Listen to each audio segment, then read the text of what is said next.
Okay, a controversial report is calling for a new group to influence policy around recreational fishing, and it also suggests fishing licences for everybody to ensure future generations will be able to fish. So we're probably talking more than 1 million licences, aren't we? New Zealand Initiative Research Fellow and report author Dr Randall Bess joins me now. Randall, good to have you on the program. What's the main recommendation here, and why have you done so? Well, the main recommendation is really that the government and all the fishing sectors make a commitment to improving the management of the fish stocks in the inshore area, where all the commercial, recreational, and customary often compete for them, and there's not enough to go around. So that's the first and foremost recommendation. And the second one is to kind of rebalance the management attention and resources so that there's more of a focus on benefiting all fishing sectors. It's been really quite lopsided in terms of the attention and resources going to the management of commercial fisheries, or those that are most valued by commercial fishers, and recreational fishing just doesn't get what it deserves. Okay, so what would it mean for recreational fishers? They need to get a licence, would they? So so if I head out my little 14-foot boat, I would need a licence? Well, the license is one of several recommendations that we're making, but let's put it in context. What we're recommending is that the management of recreational fisheries get integrated into the management systems that are already in place largely to manage commercial fisheries. So one way in which that integration occurs is that we improve the information that we have on recreational fishing. Another way to integrate is to actually have better representation, like the commercial sector. They're well funded. They have a single body that represents them and tries to influence in every way they can the government processes, government decisions. Why can't the recreational sector have a similar body? And so the goal is first to have that, and for the government to recognize that representative body as the peak source of advice. Okay, so can I look practically at your report and what it would mean for fishers around the country? So I think there's more than 1 million fishers in New Zealand, as you know, so it's really popular. So what would it mean? So what would a licence look like? How much would it cost, for instance? Well, the best estimate we have from the 2011-12 National Panel Survey is there's around 600,000 people who fish in a year. And our first recommendation, and certainly preferred one, is that the government provide some of the petrol excise duty that recreational boat-based fishers already pay. There's 67 cents of excise duty on every litre of petrol. So how much would it, I'm just trying to get practically, because a lot of fishers listening and watching this, heading into summer, of course, Randall, so I'm just trying to work out what would a recommendation be? What sort of fee? Well, there is no fee. The point is that the petrol excise duty is already paid, and it's a hypothecated tax, which means that boat-based fishers are subsidizing roading projects.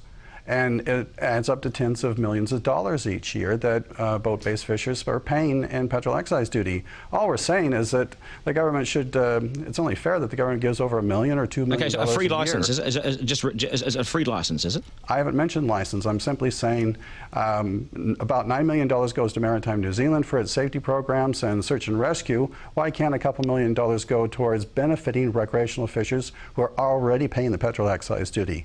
If that is not enough, we have other options, and that's where the license comes in. But we have to see license as something that actually benefits recreational fishers. If it's simply a tax to generate more revenue, well, nobody's interested in that. Sure. Neither and am what I. about throwing the small, so basically keeping the small fish? So you go and you catch your catch and you keep your catch no matter how big or small they are. That's a possibility. The point I'm making overall is that, like commercial fishing, we need to actually review the practices. We've had a lot of media coverage about commercial misreporting, discarding, high grading that's even illegal. That has to be addressed and it has to be resolved. Let's also look at the recreational fishing practices. Do we really know that the requirement to discard undersized fish is actually benefiting a fishery like Snapper 1? We don't actually have research that tells us that so much. Some of the research overseas shows that if a snapper is caught, or a similar species is caught in greater than 20 meters depth, often 50–60% of the time it's going to die. And there's also a delayed mortality that can be even higher, where we watch the fish swim away, but yet in time they actually die. So keep the small fish. So keep small fish.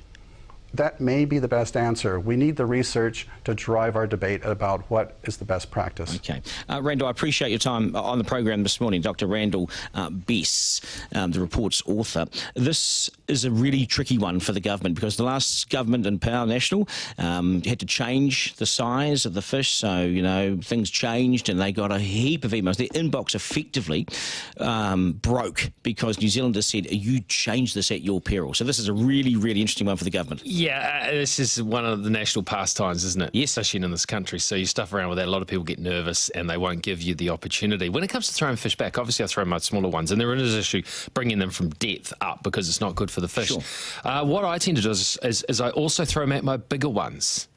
So if I get a big fish, yes, what I have is I have a GoPro on board, and I get the fish out and I unhook it, and I present it to the GoPro as documentation. Then I will tag it, I sign it with a marker pen, and then I throw it back into the water. Fish. You autograph your fish. No. I've seen the footage of this. You proudly showed it to the GoPro, and then it slipped out of your hands, and you were gutted. It said, see you, Mark. Well, it went back into the water. But yeah, the bigger fish are good breeders as well. Yes. Maybe they're stronger. Maybe I don't know if they'll last any longer than a small fish if they've been dragged up from 30 metres of depth. But yeah, I don't keep my bigger ones because they're the ones that they're the Mac Daddies. They're the studs. They're the breeders. Yeah, let them back in. You don't have a problem though with having a license.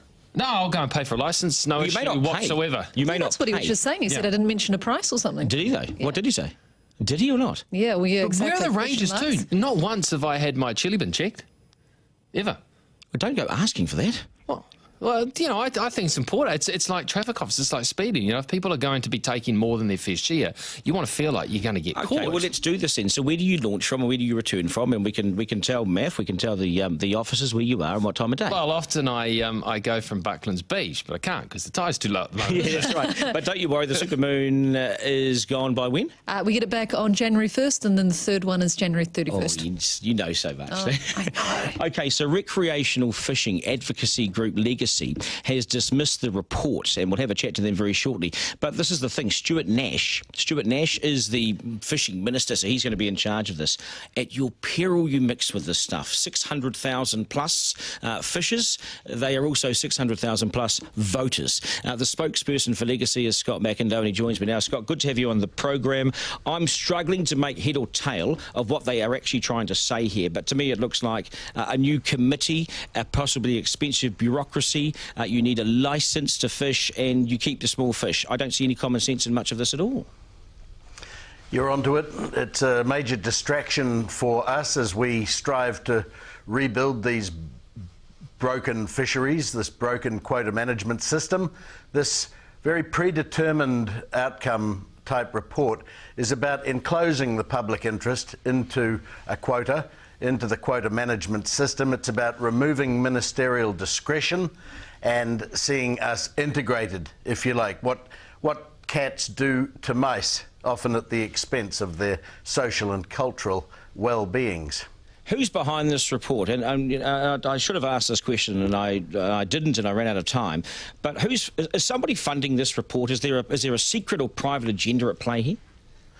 No, I believe it's clean and open. The New Zealand Institute are the peak organisation that's receiving monies from the estate of Sir Douglas Myers and Julian Robertson, a couple of billionaires who have decided that, in their opinion, the public interest needs to be better managed. They're saying privatised, folded into the quota management system, and an allocation made for the public. This is something we've been working on for 18 years now. The first minister who was set up, Pete Hodgson, and it is a hospital pass for the minister. We feel for the minister. He had to deal with the soundings public consultation process, options 1, 2 and 3, which gave birth to option 4.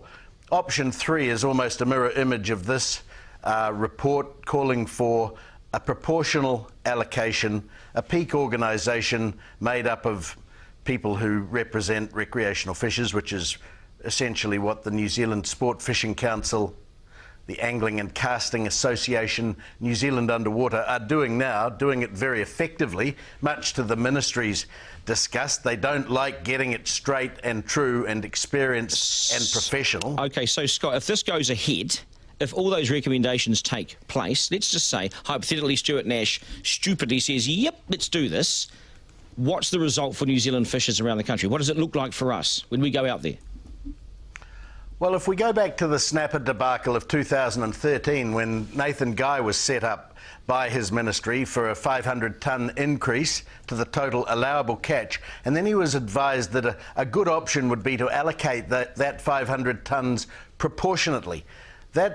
If he'd taken that advice and made that decision, that would have seen 300 plus tonnes of newly minted commercial catch rights put in place. So year after year after year, there's another 300 tonnes coming out of the water, getting on that one-way plane to Sydney for $9.50 a kilo, being sold over there for $17.99, including Australian GST.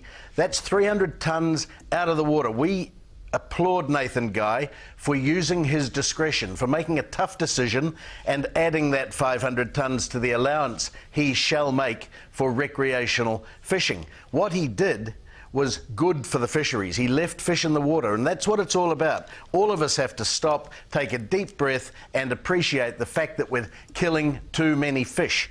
So proportionality, cutting the cake, peak organisations, licensing, very much a distraction. It's time for us to put the fish first. Okay. It could be a political party, fish first. It could be a political party. Anyway, we'll leave you to this, Scott. I appreciate your time on the program. Scott McIndoe from Legacy. I don't think Stuart Nash is going to go with this. Political suicide. Coming up, Auckland...